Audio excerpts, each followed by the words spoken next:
49 days. That cry didn't sound like someone who had just lost their mother. It didn't sound like the weeping of a fragile girl broken by grief in the night either.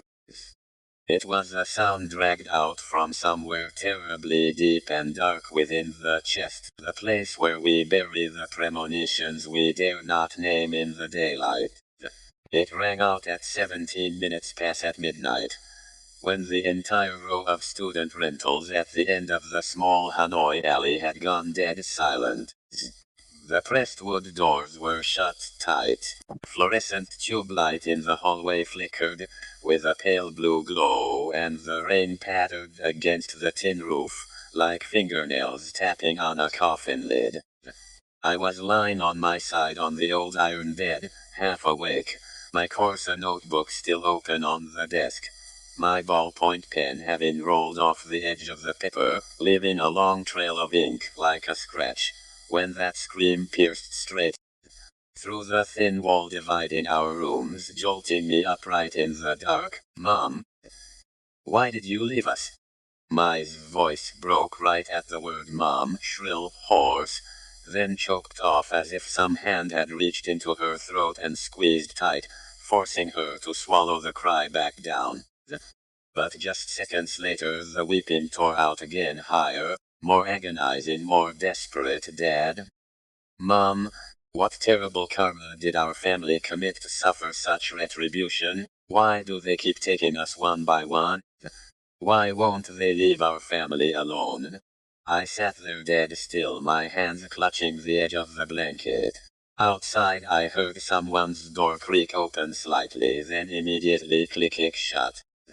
Someone else at the far end of the hall coughed dryly, a subtle reminder that it was late and no matter how much it hurt, keep it down so others could sleep. But no one came over, no one dared to. For almost a year now, Mai's crying had become a sound that made the whole boarding house feel equal parts pity and terror. At first, when her Aunt Hoy died, people still asked after her. When Mai's father died, they still offered words of comfort. But by the third time, when whispers of coincident deaths, spirits dragging the living away, and the dead calling the living, began to creep into shared dinners, the communal bathroom, and at passing encounters on the stairs, Mai's pain was no longer just pain in the eyes of others. It was a contagion, a curse that could spread. People were terrified of standing too close to someone whose name was being called by death. But I couldn't do what they did. Mai and I weren't just classmates. We were born the same year, grew up in the same Anduong commune, our houses side by side, separated only by a low faded floral patterned wall. We studied together from the days we were just learning to read and writing our first letters on little chalkboards. Then walked together through middle school and high school.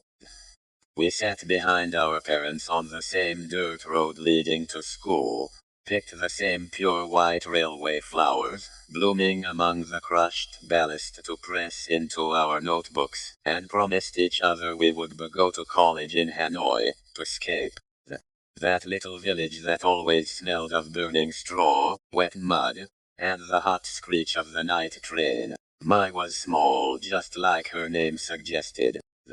She was gentle, soft-spoken, quick to cry and quick to smile, always offering her friends the best pieces of food, always hiding her sadness behind off-topic chatter. I was the harder one, more stubborn, more blunt, and sometimes I didn't even know when I had assumed the role of her protector. Maybe it was the day Aunt Hoy died, and the villagers started whispering that Mr. Din's house bore the mark of a lingering curse. Maybe it was the day Mai's dad died, when she sat in her dorm room, clutching the amulet the shaman gave her, crying until she passed out, and I had to shake her awake and force her to drink water, sip by sip. Or maybe it was from much earlier, when we were just little girls, and she would come over to my house to sit and listen to my grandmother tell stories about the three-legged banyan tree. the temple bell that lost its voice, and the madwoman who wandered out to the railway tracks to wait for someone who would never get off the train. I threw on my coat and stepped barefoot onto the cold tile floor. Opening the door, a gust of wind rushed in, making me shiver. The hallway of the boarding house was long and narrow, the light at the far end endlessly flickering, casting a pale, sickly green glow over the closed doors like the lighting in a morgue. My crying still echoed from the next room, each muffled sob sounding as if it were being dragged across the floorboards. I stood before her door and knocked gently. "Open up." "It's me, Queen." No answer from inside. I knocked harder. "My, open the door. Tell me what happened. Don't cry alone." The crying abruptly stopped. A heavy silence crashed down. Then came the sound of feet dragging from the bed to the door, the dry clack of the deadbolt sliding back, and the door cracked open. Ma stood before me in a crumpled set of pajamas, her shoulder-length hair plastered to her cheeks, her face as white as someone utterly drained of blood. Her eyes were so red it hurt me just to look at them. At her feet sat a backpack stuffed to the brim with clothes, the zipper not even fully closed. A strip of old white morning cloth spilled out of the front pocket, dirty at the edges, wrinkled, like something all too accustomed to being taken out and put back away. I looked at that morning bed, my heart clenching. "What happened?" Ma looked at me, her lips trembling. For a few seconds she couldn't speak. Then her knees gave out, and her tiny frame collapsed toward the bed. "My mom died." The moment she said it, she burst into tears, unable to hold it together any longer. I sat down beside her, wrapping an arm around her shoulders. Her body shuddered in waves, her sharp collarbones jutting out beneath her thin shirt. "What happened to your mom?" "Who called?" I asked, even though deep down I already guessed the answer would be something more horrific than the question itself. Ma spoke through her tears, words tripping over one another, many sentences completely broken. "They called from home, said my mom was electrocuted. I don't know anymore. I don't understand anymore, Queen. And Hoy died. My dad died now. My mom. And soon they'll take me too. They won't let it go. And what about little Hoa? He's only in 7th grade. He's so small. How is Ho going to survive?" I held her hand. May's hand was freezing, her fingertips turning bruised and purple. "Who are they?" I asked very softly. Mai looked up at me. Under the dim yellow light of the dorm room, her eyes were no longer just the eyes of a girl who had lost her mother. They were the eyes of someone who had heard the call from the other side far too many times. "The ones our family owes," she said, "the ones who refuse to leave." I glanced at the clock past midnight. It was over 200 kilometers from Hanoi to our hometown. Night roads, rain, and having to cross that section of the railway tracks where, since we were kids, the villagers warned us never to linger after dark. I tried to keep my voice firm. "We'll head back tomorrow morning. It's not safe to travel this late. You're in a panic. It's too easy for something to go wrong on the road." I shook her head instantly. "I have to go back right now. Mai, listen to me. I have to go back right now." This time she almost screamed, then immediately lowered her voice, as if terrified the rest of the boarding house would hear. "My mom is lying cold back home. Hoa is the only one left in the house. Called me but couldn't even say a word, he just cried. I can't sit here and wait for morning. If I wait a few more hours I'll lose my mind." I looked at her backpack, realizing her mind was made up. "How are you getting there?" Mai wiped her tears with the back of her hand. "I hitched a ride. Someone from our hometown is bringing in their child's body back from the hospital. The ambulance is passing by and agreed to pick me up." My neck went cold. "Bringing a body back?" I nodded, her voice dropping. Yeah. The van is really cramped. I couldn't ask for a spot for you. Besides, you still need to go to the university to get permission and sort out my paperwork. You can come down tomorrow morning. Help me out, please.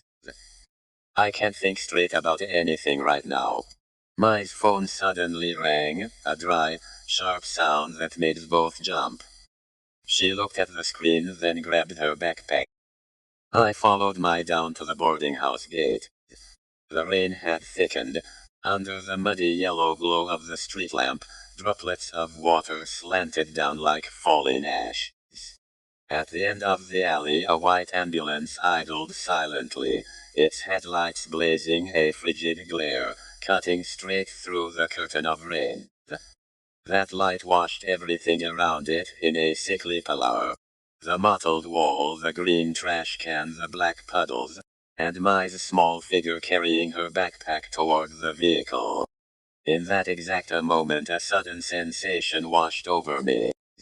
I wasn't seeing my friend off to a funeral. I was watching her step into something that had opened its doors and been waiting for her for a long, long time. Before getting in, Mai turned around. The headlights behind her plunged her face into darkness. Only her wet eyes caught the light. Come back early tomorrow. I nodded. Text me when you're on. Mai didn't reply. She just looked at me for one more second, then stepped inside. The door shut. The white van slowly rolled forward, its engine noise swallowed by the rain. I stood there watching until the red taillights dissolved into the end of the alley. As I turned back, I suddenly thought I heard someone whisper my name from behind. Quinn. I whipped around. The alley was completely empty. There was only the rain striking the pavement, and a faint pale red streak of water coming from nowhere, washing across the tire tracks the van had just left, bleeding out before vanishing into the drain. I didn't sleep that night. I lay on my bed, eyes wide open, staring at the peeling paint on the ceiling, listening to the rain, the fading traffic outside, the sound of someone tossing and turning in the next room. And in my head, the image of that white ambulance, driving through the dead of night, kept looping. Inside that van was a corpse covered in a white sheet, and Mai huddled to one side, hugging her backpack, and the driver staring intently at the pitch-black road, and up ahead the railway crossing near our village, where the railways. Flowers bloomed in wild white clusters beneath the crushed stone. Since I was little, I'd heard my grandmother tell stories about that stretch of track. The villagers said that place was heavy with yin energy. Not just because of the frequent accidents, but because an unidentified man was crushed to pieces by a train there nearly 20 years ago. His body was severed into 3 parts. His head thrown into the bushes of flowers, his eyes still wide open. No one knew where he came from, no one knew his name, and no relatives ever came to claim the body. He was hastily buried at the edge of the cemetery a few hundred meters from the tracks. After that death, Aunt Hoi Mai's biological aunt went completely mad. Every single night, she would walk out to the tracks, pick white flowers, and lay them on the nameless grave, murmuring as if speaking to a lover. The villagers called her Hoi of the Tracks. We kids were terrified of her, but Mai wasn't. That Aunt Hoi looked at her with such gentle eyes. It was just that those eyes were always sad. Years later, when Aunt Hoi died, people said she passed away at a terrible hour, on a terrible day in a terrible month, triggering a chain of deaths. Shortly after Mai's dad died. Now, Mai's mom was dead. And Mai, in the pouring rain, was sitting in a van carrying a corpse straight through that very stretch of railway. It was almost dawn before I managed to drift off for a little while. My phone rang while the sky wasn't even fully light yet. I opened my eyes feeling leaden, my hand fumbling for the phone. It was my dad. The moment I picked up, his voice was already frantic. Go over to Mai's room and tell her to come home early. If you can go with her. Something happened at her house and she's the only one left now. I bolted upright. Dad, Mai went back last night. She hitched a ride with an ambulance. The other end of the line went dead silent. It was only a few seconds, but that silence felt like someone pouring ice water down my spine. Then I heard a murmuring noise far in the background, women crying, someone saying another one taken. When my dad's voice returned, it was completely hoarse. Oh God, Mai is dead. I froze. What did you say? They just brought her back from the railway tracks. I didn't process the words right away. Everything around me seemed to distort. The dorm room door, the study desk, the curtains, the tile floor, it all receded into the distance. Which railway tracks, Dad? But I already knew. My dad sighed, the sound as heavy as dirt hitting a grave. The civilian cross near our village. Last night the ambulance was hit by a train. Both people in the van died. With the corpse they were bringing back, it makes 3. Mai was on that van. It's so tragic, haven't they? He didn't finish the mother's funeral and now the daughter, and little Hoa. I don't know if he'll survive this. I don't remember how I hung up the phone. I only remember my hands shaking so badly I couldn't pull the zipper on my backpack. I made a rushed call to my homeroom teacher, messaged a few classmates that there was an emergency at my house, and dashed out to the bus station. The entire ride back to my hometown, I pressed myself against the window, not eating, not drinking, entirely unable to cry. The rows of trees, the rooftops, the open fields blurred past the glass. But there was only one thing looping in my mind. Mai's eyes right before she stepped into that van. She wasn't blaming anyone. She wasn't pleading for help.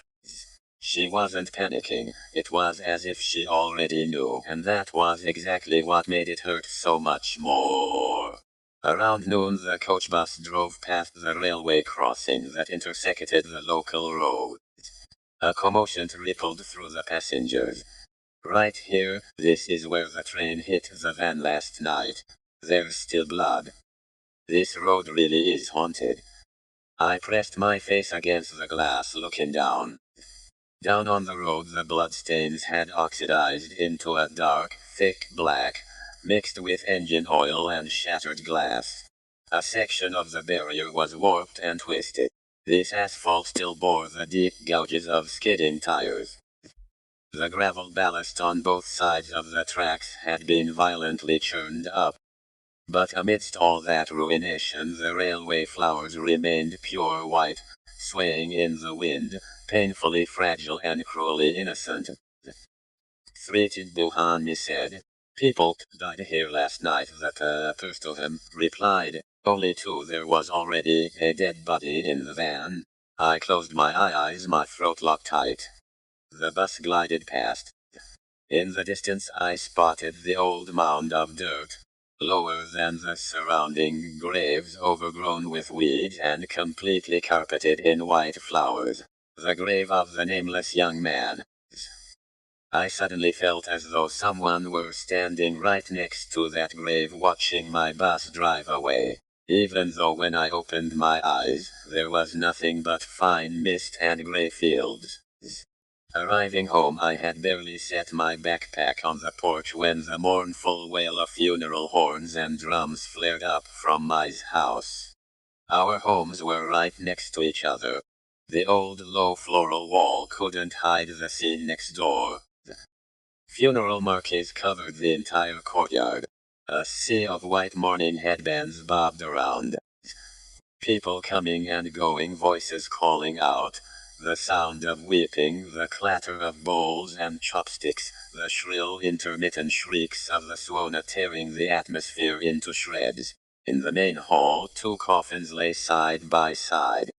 One for Aunt Dung, one for Mai. Mother and daughter resting together, dying less than a day apart. as if even death couldn't grant them the right to part ways. Little Hoa was kneeling before the altars, his mourning clothes hanging loosely on his skeletal frame, his white headband draped low over his forehead. He had cried until his voice was entirely gone, yet he still struggled to crawl forward, reaching out to touch his sister's coffin. Then his mother's, like a child who refused to believe that overnight his entire world had turned into cold wood. I stood on the porch looking over, tears finally spilling out. Just last night Mai was sitting next to me in our dorm room talking about going home to see her mother, asking me to sort out her paperwork the next morning. Now she was lying inside that coffin, her face caked in mortuary makeup, her injuries heavily bandaged, her chest plastered with yellow talismans covered in Chinese script. I wasn't afraid of dead bodies. I was only afraid of the feeling that Mai was lying there without peace, as if something was still stuck in her throat. Something she hadn't managed to say before the train crashed over her. Is that you back, Quint? My grandmother's voice drifted out from her bedroom. I turned around and saw her hobbling out on her cane, her back hunched, her hair stark white, her clouded eyes still holding that strange lucidity unique to old folks who have lived long enough to no longer be fooled by rumors. I ran over and helped her sit down in a chair. I was going to go over to Mai's house. She looked over the floral wall. After a very long time, she said, paying the karma. I froze. What did you say, Grandma? Mai didn't borrow or owe anything, but she's paying the karmic debt for someone else, poor girl. I choked up. But Mai didn't do anything, Grandma. She was so gentle. Why would heaven force her to die? She sighed. Heaven doesn't just arbitrarily strike people down. Whatever the living sow, the fruit will ripen. But when that fruit falls, sometimes it doesn't land squarely on the head of the one who planted it. It falls on the roots, the branches, the leaves, and the children born long after. You can deceive people, you can lie to people, but you cannot deceive heaven, earth, or the gods. To dare steal from saints and deities, to dare trample over a human life, when the time comes to pay, they can only look up at the sky and cry foul. I went cold. You know something, don't you? She didn't look at me, only at Mai's house where the funeral horns were drawing out long agonizing breaths. I know what the elders in this village know, but knowing without proof is just wind talking. Go over and help them out. If possible, it's best to bury Dung and her daughter today. I've already warned them. Leaving them out another night will bring no good. I walked over to Mai's house, just as the Buddhist monk was chanting scriptures before the two coffins. He wore a faded brown kasaya, a thin upright figure with a kind of face but profoundly sorrowful eyes. The rhythmic tapping of his wooden fish cut ate evenly through the thing. Not loud but strangely resonant, as if every strike was trying to hammer shut another fracture in this household. This wasn't Master Dang, the shaman my family had previously hired to perform the spirit trapping ritual after Aunt Hoy and Mr. Dean died. I remembered Mai telling me that Master Dang said Aunt Hoy's death triggered a curse, and they had to lock her spirit away so she wouldn't drag Mr. Dean down with her. But Mr. Dean died anyway. Then Master Dang performed another ritual for Mr. Dean, handing out protective amulets to Aunt Dung, Mai and Ho. But Aunt Dung still died. Mai still died. The amulets in their pockets couldn't save anyone from the electric current, from the ambulance, from the midnight train. Outside, a few women helping with the chores were gossiping. Why didn't they invite Master Dang this time? Another replied sharply. Does he even have the face to show up? Claiming he trapped the curse, trapped the spirits, doing so many rituals and taking all that money, and now who's even left in their house? Aunt Hoy died, Mr. Dean died, Aunt Dunn died, my died. What did he trap? What did he sever? A male relative barked out, "Shut up! How can you stand at someone's funeral and speak such bad omens? When you're sick you pray to all corners, but when a family runs out of merit, no master can save them." But the phrase "runs out of merit" dropping into the courtyard silenced many of them. No one wanted to hear it, but everyone was thinking it. I knelt at the edge of the mat. On the altar Mai's portrait sat next to Anadung's. The photo was taken right when Mai started college, her shoulder-length hair framing a slight smile. But under the haze of incense smoke, the eyes in the picture looked hollow and furious, as if someone else were staring out from behind my friend's face. I looked down at the coffin. A portion of Mai's face was visible pallid, artificially serene. The yellow talismans plastered to her chest fluttered softly in the breeze from a fan set in the corner of the room. I felt more pity than fear. But when I bowed my head to pray, I suddenly thought I heard a tiny whisper right in my ear. "Don't leave Ho behind." I opened my eyes. There was no one beside me except a few women weeping behind me. I told myself I was just too exhausted, but when I looked over at Toho, I saw him staring right at me. The boy's eyes were bloodshot and completely dried out, carrying a plea for help he didn't know how to voice. By afternoon, when the monk paused his chanting and stepped out to the courtyard for water, I approached him. "Master, I'm Kyan, Mai's best friend. My grandmother said if possible Aunt Dung and Mai should be buried here today. She said leaving them overnight would be bad." The monk looked up at the sky. Black clouds had blanketed everything, hanging low and thick, as if threatening to crush the funeral canopy. "It's too late," he said. "There's no time. But I will do my best." I asked my dad, who was standing nearby, about Aunt Dung's death. My dad sighed, "Electrocuted. It's a blessing Hoa found her but didn't touch her. If he had rushed in to hug his mom, I'm afraid there wouldn't be 2 coffins today, but 3. I looked at Hoa. He sat on the threshold, hugging his knees, his eyes utterly vacant. In less than 9 months he had lost his aunt, his father, his mother, and his sister. A young teenager left behind in the biggest house in the hamlet. The house that was once the pride of their family, now looking exactly like a box overflowing with tears. That night, the rain poured down. Not the gentle drizzle of Hanoi the night Mai left. This was a furious countryside downpour, crashing down as if someone had ripped open a reservoir in the sky. The rain hammered against the tarps, the tin roofs, the brick courtyard, and the banana leaves erected around the coffins. Wind whipped through the gaps, sending the candles on the altar violently swaying. The funeral music stopped entirely because no one could blow the horns in such heavy rain. The mourners thinned out. Back at my house, my mom told me to stay put and go over early tomorrow. It was crowded and chaotic over there right now, and I wouldn't be of any help anyway. But I couldn't rest. I sat right by the window, staring through the floral wall into Mai's house. The yellow light from the main hall spilled out, blurring behind the curtain of rain. 2 coffins lay inside. Little Hoa sat beside them, tiny, completely silent, like a dying ember. Around 7 o'clock, through the dense veil of rain, I saw a young woman dressed in white step out from the main hall, shoulder-length hair, a face wrapped in white bandages. Her gait was agonizingly slow, her feet seemingly hovering just above the ground. The figure walked straight to Hoa's back, bent down, and placed a hand on his shoulder. My entire body turned to ice.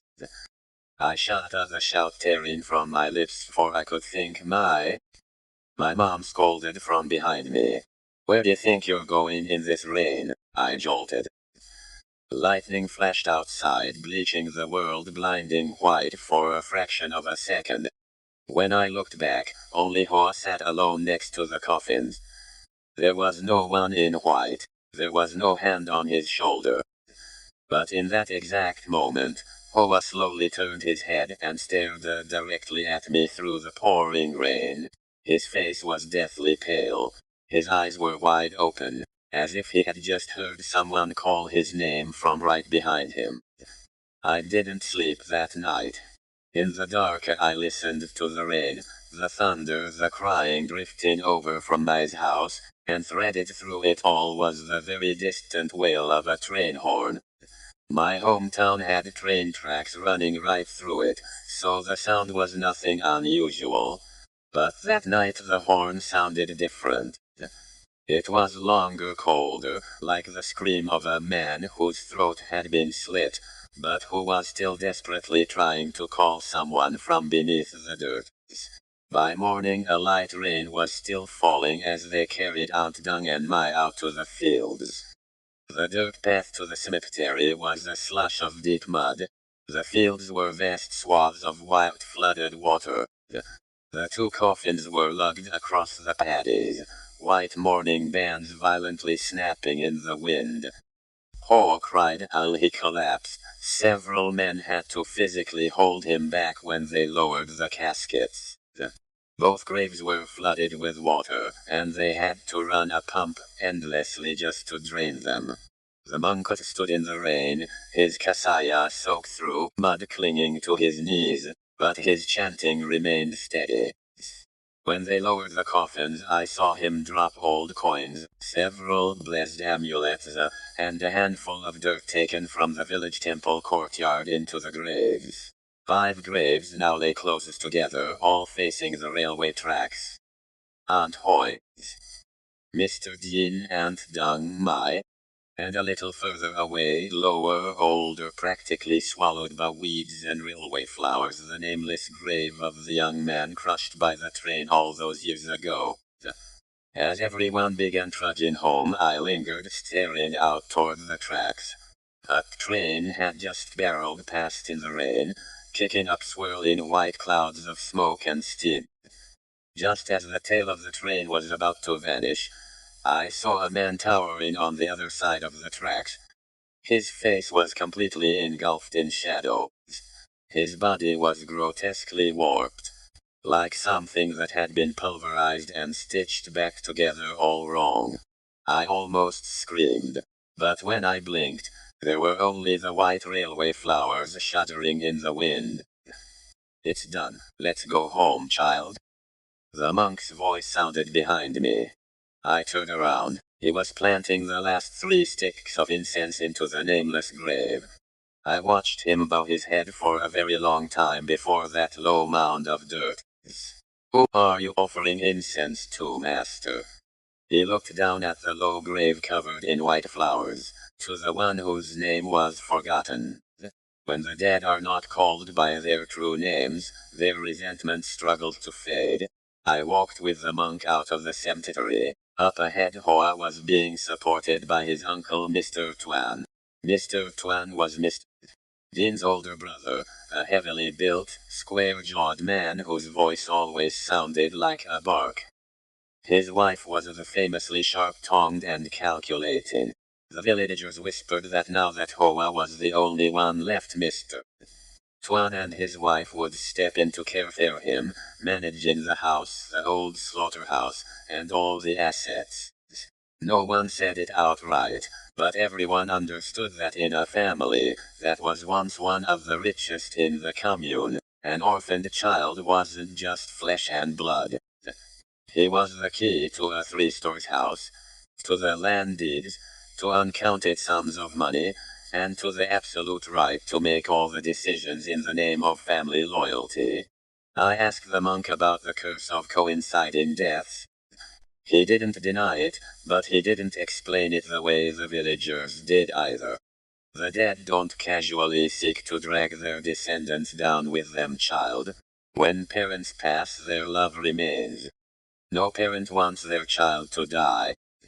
If a family suffers a sudden succession of deaths, that is shared karma. A deeply heavy karmic debt has ripened. those of the same blood, sharing the same roof, partaking in the same blessings that must also share the same disaster. I thought of the amulets my family used to wear. Then what about the spirit trapping rituals? My told me Uncle D Einhard Master Dang to trap Aunt Hoy's spirit, and then trap Uncle D's spirit so the dead wouldn't pull the living away. The monk shook his head. The moment parents, siblings, or loved ones close their eyes to take their souls and lock them away, refusing to let them return home, refusing them the sound of scripture, denying them the shelter of their descendants' merit, that is, not filial piety. To commit an unfilial act out of sheer terror only stacks new karma upon the old. The amulets merely give people a sliver of false faith. But no piece of paper can bear the weight of the sins one has committed. I looked toward Ho, my heart aching. What about Ho then? The monk remained silent for a long time. Raindrops clung to his white eyebrows. We won't know until the 49 days have passed. During this time the family must genuinely repent, chant scriptures, perform good deeds, release life, and dedicate merit to the deceased. Most importantly, do not create any new karma. Saying that, he stopped in front of the village temple gates. The small temple sat in the middle of the village, covered in moss, dedicated to both Buddha and the local tutelary deity. Ever since I was born, the temple hadn't had a head monk. People called it a temple sometimes, a communal house at others. Out in the courtyard stood the famous three-legged banyan tree of Dinvong village. The tree wasn't exceptionally massive. Its trunk grew almost straight up, propped by two aerial roots that draped down like supporting legs. My grandmother used to say the tree used to be lush and vibrant, its canopy entirely shading the temple roof. But ever since the village lost its sacred warding artifact, and the bell's toll no longer echoed far into the distance, the banyan tree began shedding its leaves. It slowly withered but never completely died. It just stood there, stripped bare and skeletal, like an old man drained of all blood but still forbidden to fall. The monk looked at the banyan tree, his eyes steeped in sorrow. Everything is born from greed. No deity becomes angry on their own if mankind does not tear up the moral order first. I returned to Hanoi to sort out my paperwork and pack up her dorm room. When I opened her door, the room still smelled of her shampoo, of textbooks, of a girl's clothes, but the warmth of a living person was gone. On her desk, her notebook was still open, her slanted handwriting pausing halfway through an unfinished line. A half-drunk glass of water sat there, a layer of dust settling on the surface. Her pillow still bore an indentation in the center. A few simple outfits hung in her wardrobe. Underneath her pillow I found a crumpled paper amulet, the edges damp and bearing a small black mark, as if it had been scorched by fire. My social media account had had its profile picture changed to solid black. The final status update she wrote before she died contained only a few words. Mom called Aunt Hoy back and the terrifying man too. I read it over and over until my eyes burned. What did Mom called Aunt Hoy back mean? Who was the terrifying man? The nameless young man beneath the railway flower grave, or someone else, someone still alive, still walking around the village, still using the names of blood, kinship, and morality to bury an old sin. That night, after 2 days of almost no sleep, I finally drifted off in my own bed and I dreamed. But it wasn't like a normal dream. It was so vivid that years later, every time I close my eyes, I can still smell the stale incense of the temple, the damp earth beneath the banyan tree, the sweat of 3 people standing before the altar of Buddha on a night when it wasn't raining yet. But the air was already as heavy as an approaching storm. I saw the village temple from many years ago. The banyan tree was much greener then, its leaves thick and pitch black against the night sky. Inside the sanctuary, a single oil lamp cast a flickering glow before the Buddha statue. The frail golden light illuminated three faces. One was a young Mr. Dean, tall, broad-shouldered, sharp eyes that already carried the inherent brutality of a man used to giving orders. Another was Aunt Hoy, young, beautiful, her hair tied loosely at the nape of her neck, her eyes red with worry but still sparkling when she looked at the man beside her. The third was a strange young man, thinner than Mr. Dean, with sun-baked skin, but his eyes held the reckless fire of someone who had traveled far, tasted crushing poverty, and believed that all it took was one final gamble to change his destiny forever. On the table before them sat an open weathered wooden box. Inside lay a small bell made of black bronze. It wasn't large, but it radiated a bizarre heavy, suppressing aura that made the entire sanctuary feel as if the ceiling were caving in. Even though no one struck it, I had the visceral sensation that the tolling of the bell was sleeping, deep within it, immensely profound and distant, just waiting for someone to wake it. Aunt Hoyce spoke, her voice trembling. "We can't do this. I heard the village elders say this bronze bell is the sacred artifact that has guarded this village since its founding. Whoever takes it away, not just them, but their entire bloodline will bear the karma." Mr. Dean snapped instantly. "You're going to sit around listening to those stupid rumors and stay starving for the rest of your life? What karma? It's all just talk from the villagers' mouths. A massive fortune is sitting right in front of us. We just need to take this out to the night train. The buyers are waiting, cash in hand. After this is done, I'll rebuild our house, open a massive slaughterhouse, and our whole family's lives will change." The young man looked at Hoy, his tone softening. "Dean is partly right. I've checked everything carefully. The buyers only want the real bell. They're paying in full. If we swap it with fake, the village only opens the box to clean it once a year. Who's ever going to know?" Aunt Hoy looked at him. "Are you sure? What if we get caught?" The young man stepped closer and took her hands. "If we pull this off, I'll marry you. I won't let you wait by the tracks anymore. I won't let anyone call you a crazy girl again." Hoy's eyes welled with tears. She turned to her older brother. "Brother Dean." Mr. Dean looked at his sister, his face softening with practiced ease. "Do you think I forbade you two from being together because I hated him? He's poor, no father, no mother, absolutely nothing to his name. I was terrified you'd suffer, but if he gets money from this, if he has the capital to start a business, why would I ever stop you? I want my little sister to hold her head high too." The young man instantly dropped to one knee. "I owe you my life. You're giving me this chance. I will never forget this as long as I live." Aunt Hoy wept. But inside those tears was a profound faith. A faith too young, too pure, too easily manipulated by both her flesh and blood and her lover all at once. Mr. Dean took the real bronze bell and slipped it into a canvas sack. The young man placed another bell almost identical to the real one inside the wooden box. Mr. Dean leaned in close, inspecting every engraved pattern, then nodded. "If even I can't tell the difference, no one will." The three of them quietly slipped out of the temple. The moment they crossed the threshold, the wind whipped up.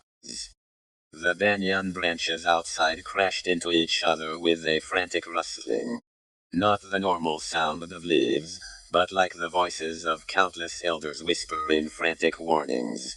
Hoy shivered, wrapping her arms around herself. The young man said, "Go on home. It's not safe for a girl out by the tracks this late. Just Dean and I need to go." Mr. Dean nodded. "Go home. We'll be back shortly."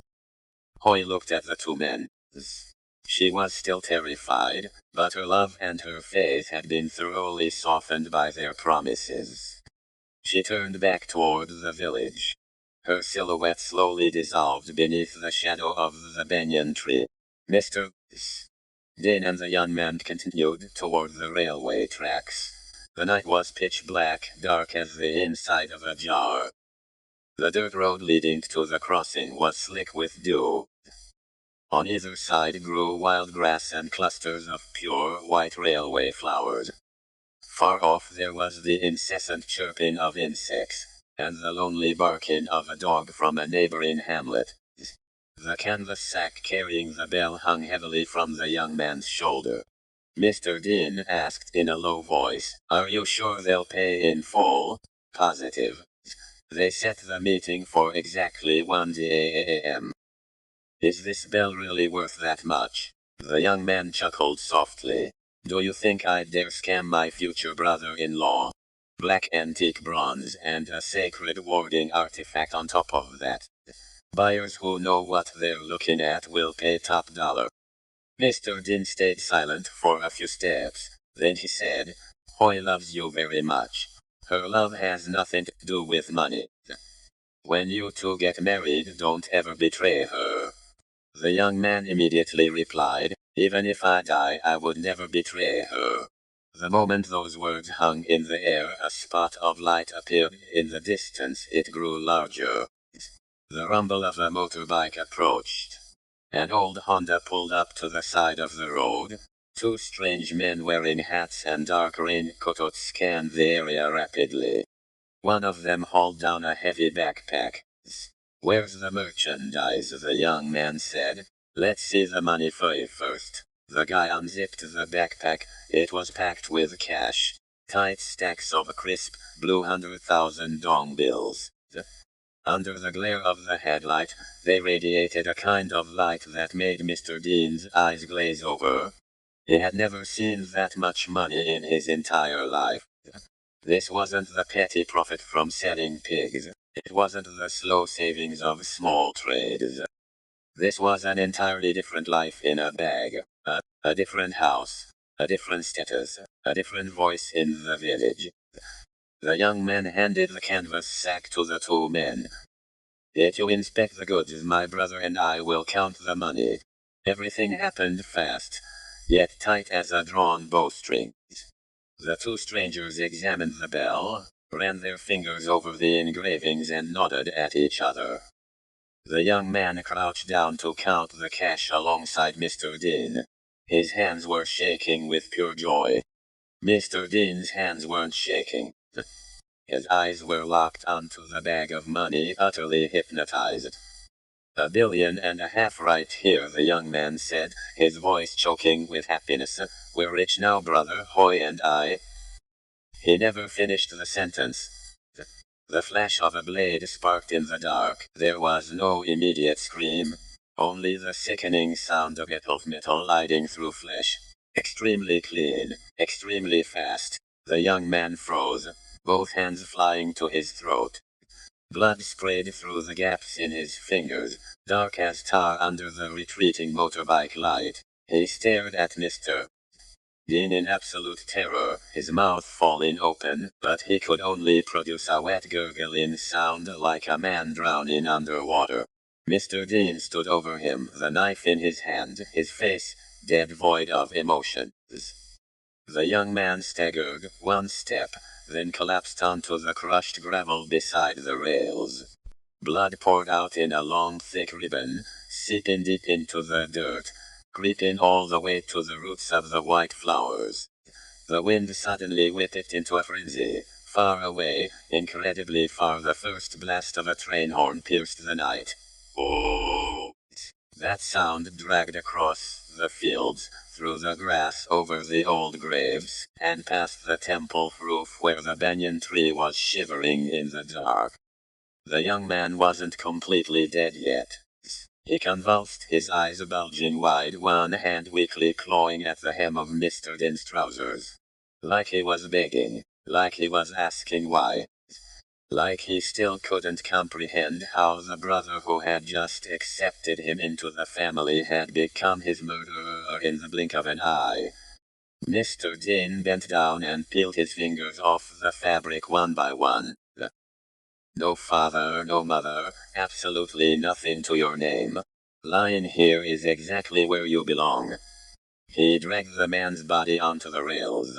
The scrape of still warm flesh being hauled over the crush ballast echoed with a gritty rustle. You wanted to take my sister? He positioned the young man's head directly onto the steel rail. In your dreams. The train's horn blared closer. Oh! The ground began to vibrate slightly. Mr. Dean grabbed the backpack full of cash and backed away from the tracks. In the rapidly approaching wash of light, a twisted smile crept onto his face. Not a smile of joy, but the grotesque smirk of a man who had just convinced himself that a human life could be entirely erased, provided the train was heavy. Enough. The train hurtled forward. Its blinding white headlight tore the night apart. In that final fleeting second, it seemed the young man's eyes were still open, staring blankly toward the village, toward where Hoy was waiting. Then came the sound of steel wheels grinding over human flesh. Not just one sound, but many. Dry, heavy, absolute. Flesh and bone pulverized beneath the rails. Blood splattered onto the gravel, onto the grass, onto the railway flowers, trembling violently in the wind. The head was thrown near a bush of white blooms, split perfectly down the middle like a violently shattered coconut shell. The body was severed into 3 parts, mangled, a pulpity mess, entirely unrecognizable as human. The train didn't stop. It plowed stubbornly forward, dragging its fading thunder with it, as if it had never crushed a human life, a promise, a profound love. Mr. Dean stood in the pitch dark, staring at the blood-soaked stretch of rail. Then he turned his back and walked toward the village. The backpack on his shoulders was heavy with cash, but the vengeful resentment trailing behind him was heavier still. The dream shifted. Aunt Hoy stood in their old house, her hair a wild mess, her face drenched in tears, staring at Mr. Dean with eyes that no longer recognized her own brother. Why did you kill him, Mr. Dean grabbed her shoulders, his voice a low snarl. If he came back alive, would you and I have been able to live? If the village found out we stole the temple bell and sold it, they'd dig up our ancestors' graves. Do you understand that? You murdered someone, you robbed the village, you're forcing me to live on blood money.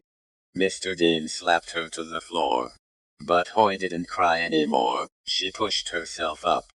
Her eyes ignited with a terrifying clarity, as if something inside her had just violently snapped. Starting tomorrow I will truly be a mad woman. I will go out to the tracks and wait for him.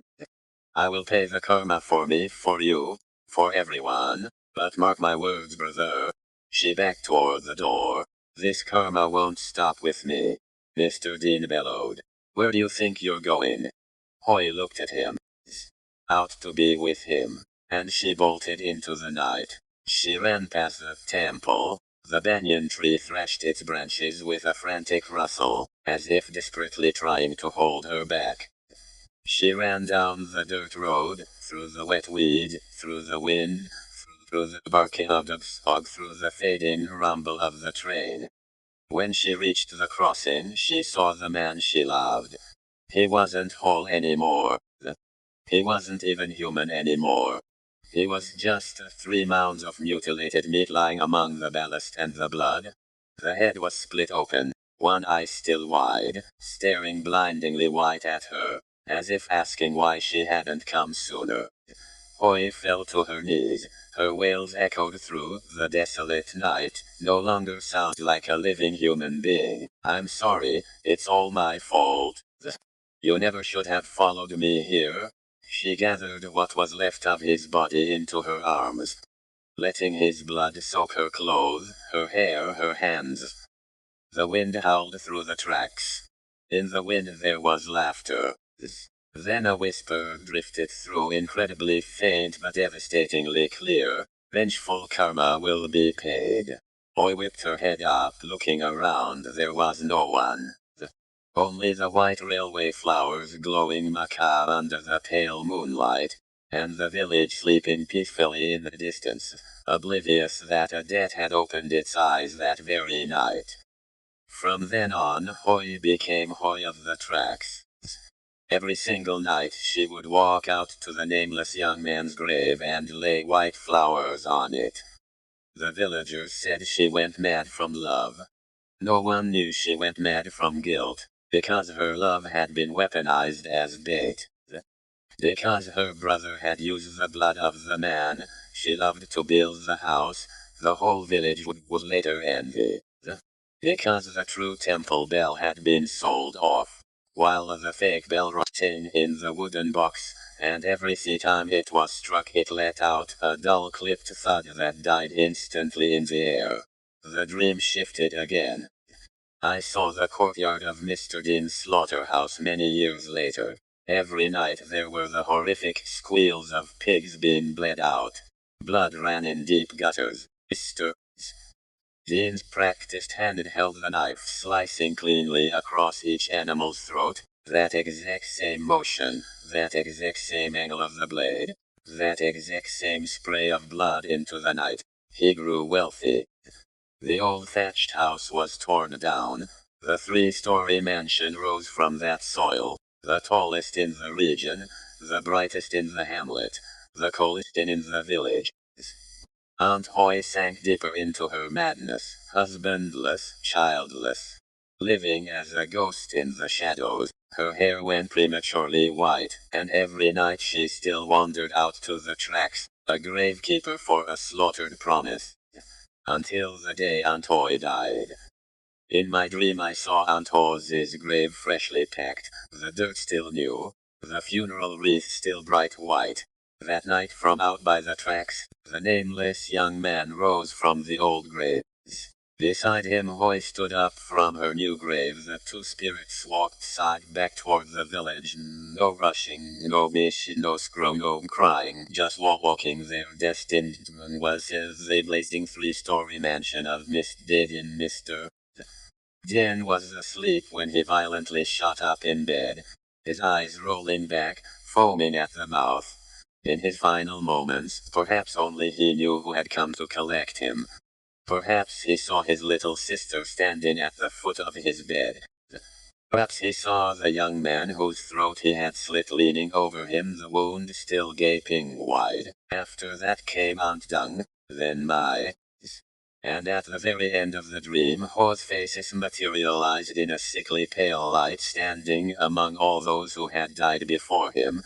Tiny, utterly lost, like the very last child being stared down by the entire past. Quiet. That call jolted me awake. The room was pitch black. Out in the hallway there was a very faint clattering sound. Not at my door, but from my room next door, the room that had been padlocked. I sat paralyzed on my bed, unable to breathe. The clattering came again, sounding exactly like someone pulling out a chair, opening a wardrobe, folding clothes. Then Ma's voice drifted through the walls. I clamped a hand over my mouth. Tears poured down my face. The voice was unmistakably Ma's, but it was damper, more distant, like it was echoing up from deep underground. Don't let Hoe stay with Uncle Tuan. I shot out of bed, threw my door open and looked over. My door was still locked tight. The padlock hung completely still. The hallway was entirely empty. From the other rooms came the muffled sounds of people cooking, taking showers, chatting. No one else heard a thing. The next morning, while packing up my things, I found a small notebook hidden in the bottom drawer. The cover was curled at the edges, and inside were Mai's chaotic scribbles. Notes about her dreams after her father's funeral, things her mother had said, and the stories my grandmother used to tell us when we were little.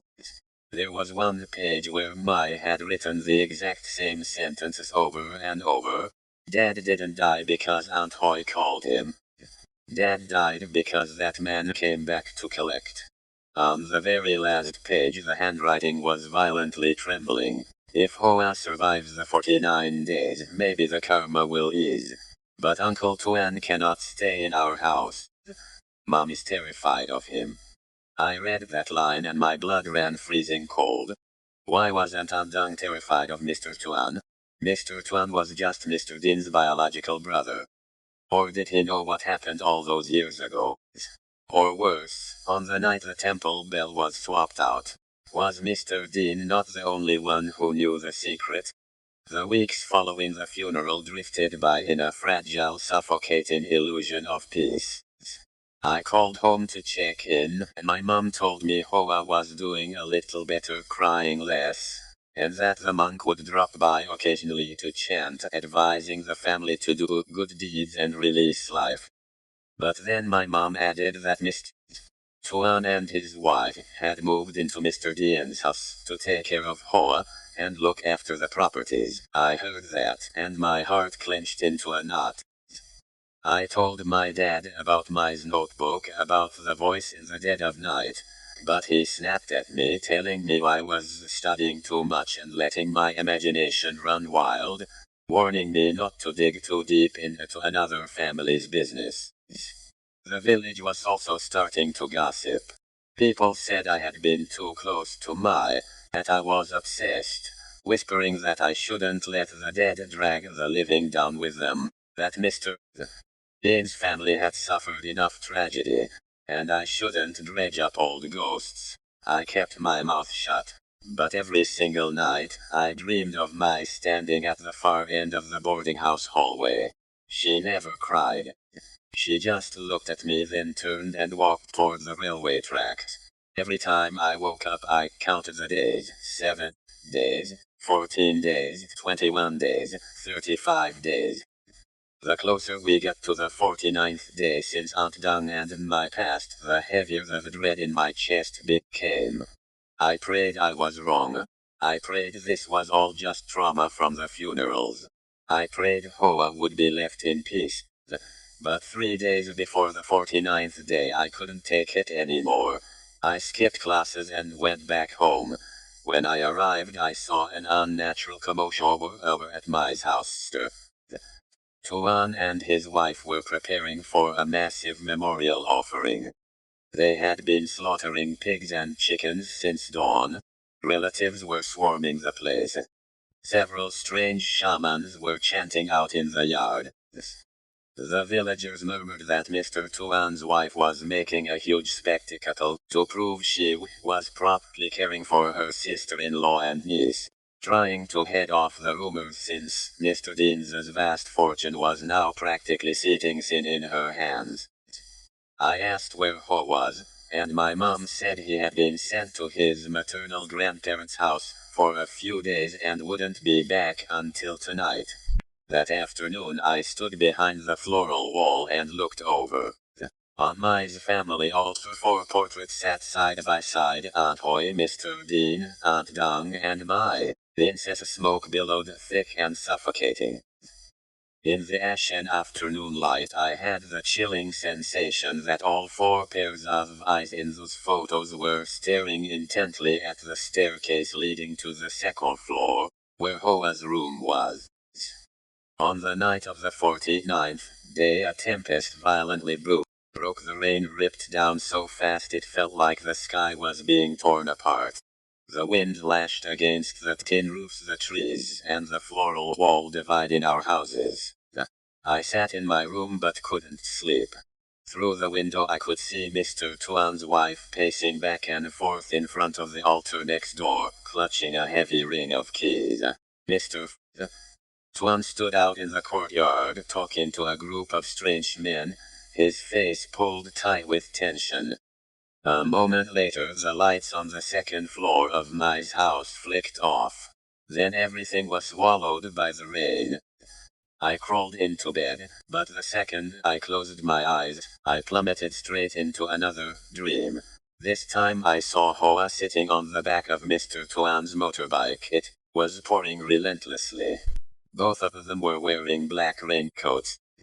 Ho was clutching a weathered wooden box to his chest. The little boy was crying. "Uncle, I don't want to sell it," the master said. "Whatever isn't ours must be returned to the temple."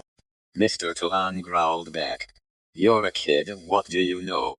A fake bell on old box. What's the point of keeping all that superstitious garbage? I run this family now. Sell whatever we can get a coin for." Ho hugged the box tighter, "But my sister, my said I couldn't. Mr.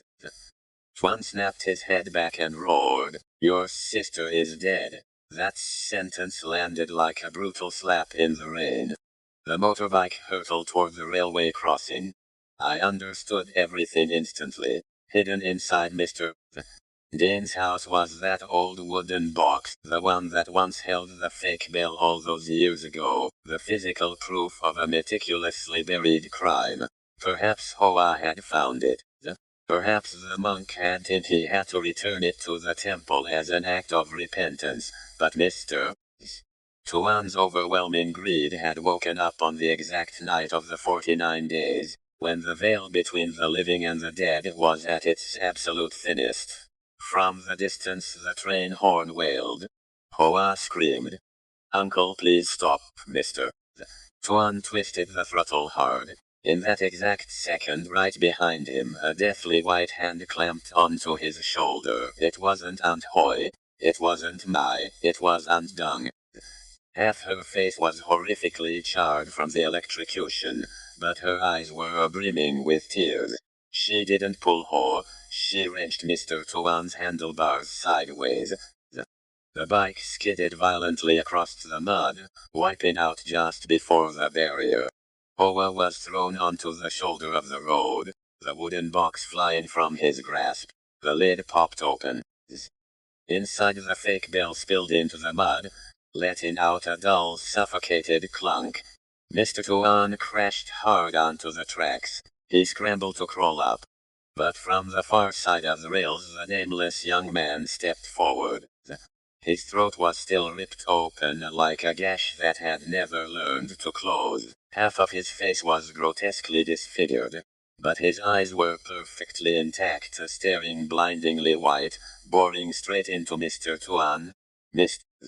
Tuan shrieked. "It wasn't me, it was Dean. I didn't kill you." The young man didn't say a word, he just stood there. Behind him, Aunt Ho emerged from the dark. Then Mr. Dean, then Aunt Dung, then Mai.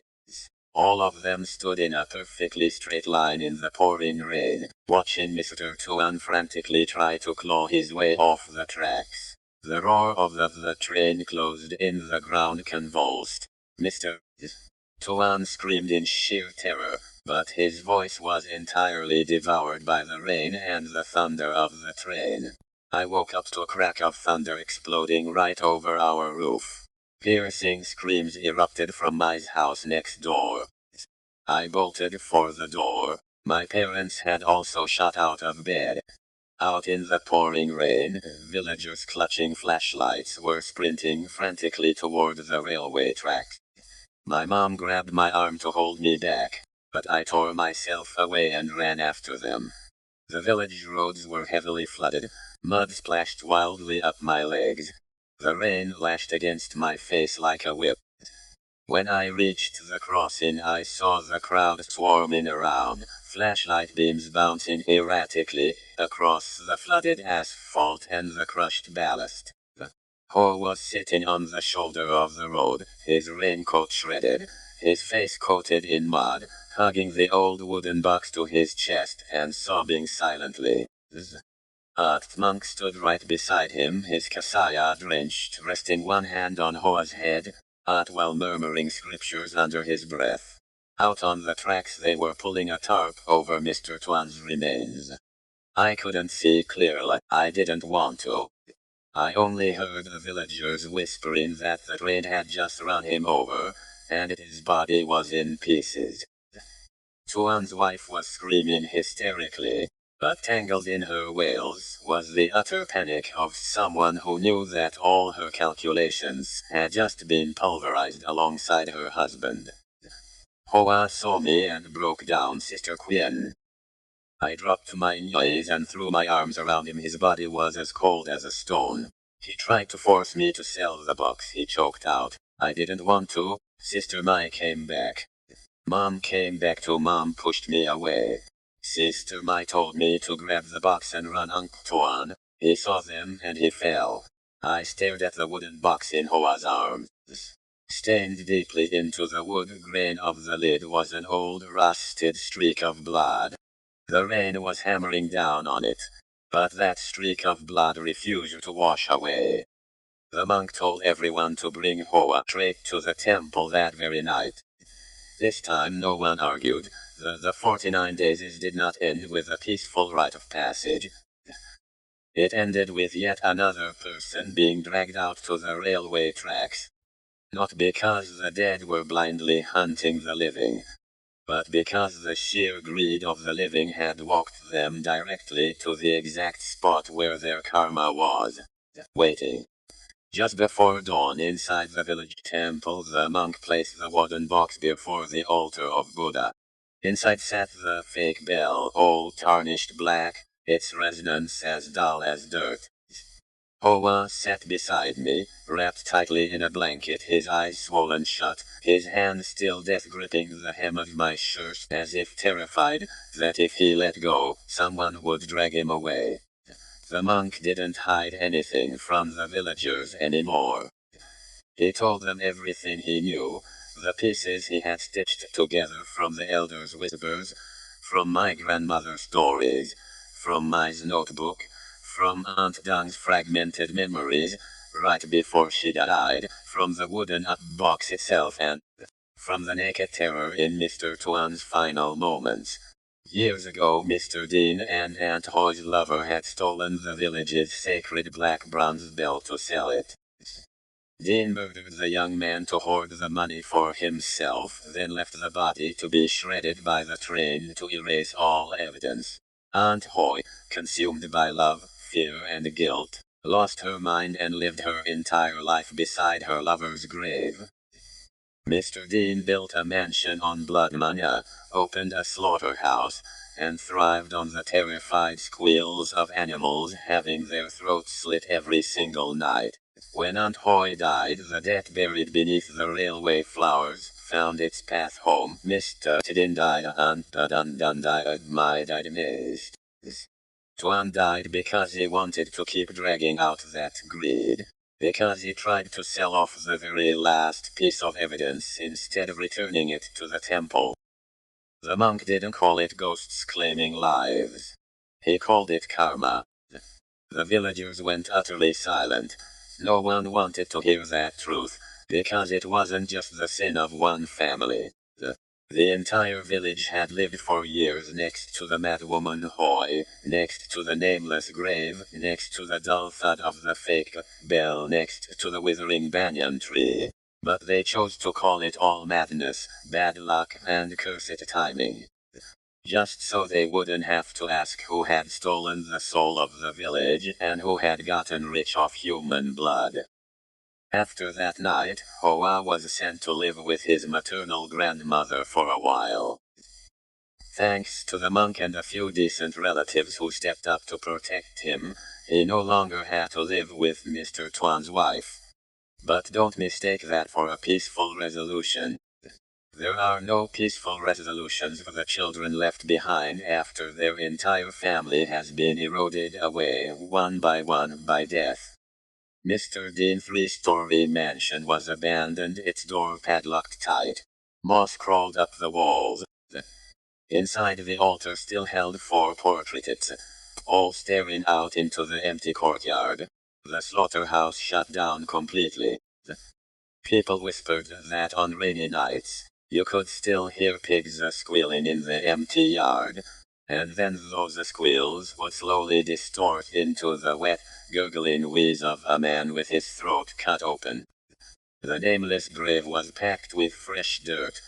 A blank tombstone was erected right next to Aunt Hoy's grave.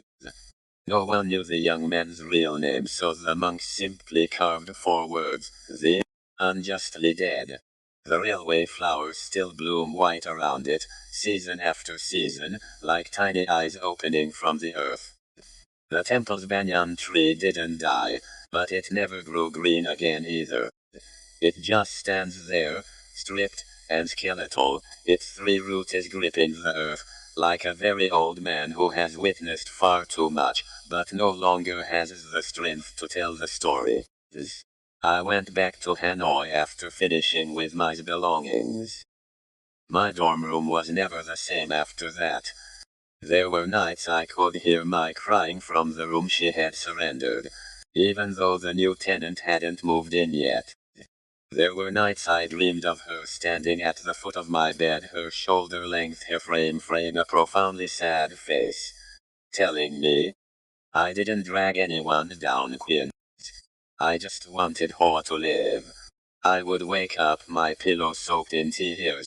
I was no longer the girl who believed that as long as you studied hard, lived decently and loved your friends, terrible things would steer clear of you.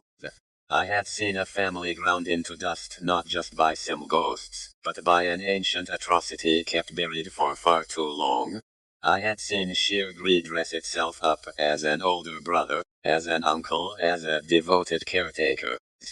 I had seen the living trap the dead using amulets, using rumors, using absolute silence, all just so they wouldn't have to hear them speak the truth. Years later, every time I take the train past my hometown, I still don't dare look out at that stretch of tracks for too long. But even without looking, I always know exactly when the train is approaching it. The iron wheels grinding against the rails will let out entirely different kind of screech. The wind whipping through the carriage will turn icy cold.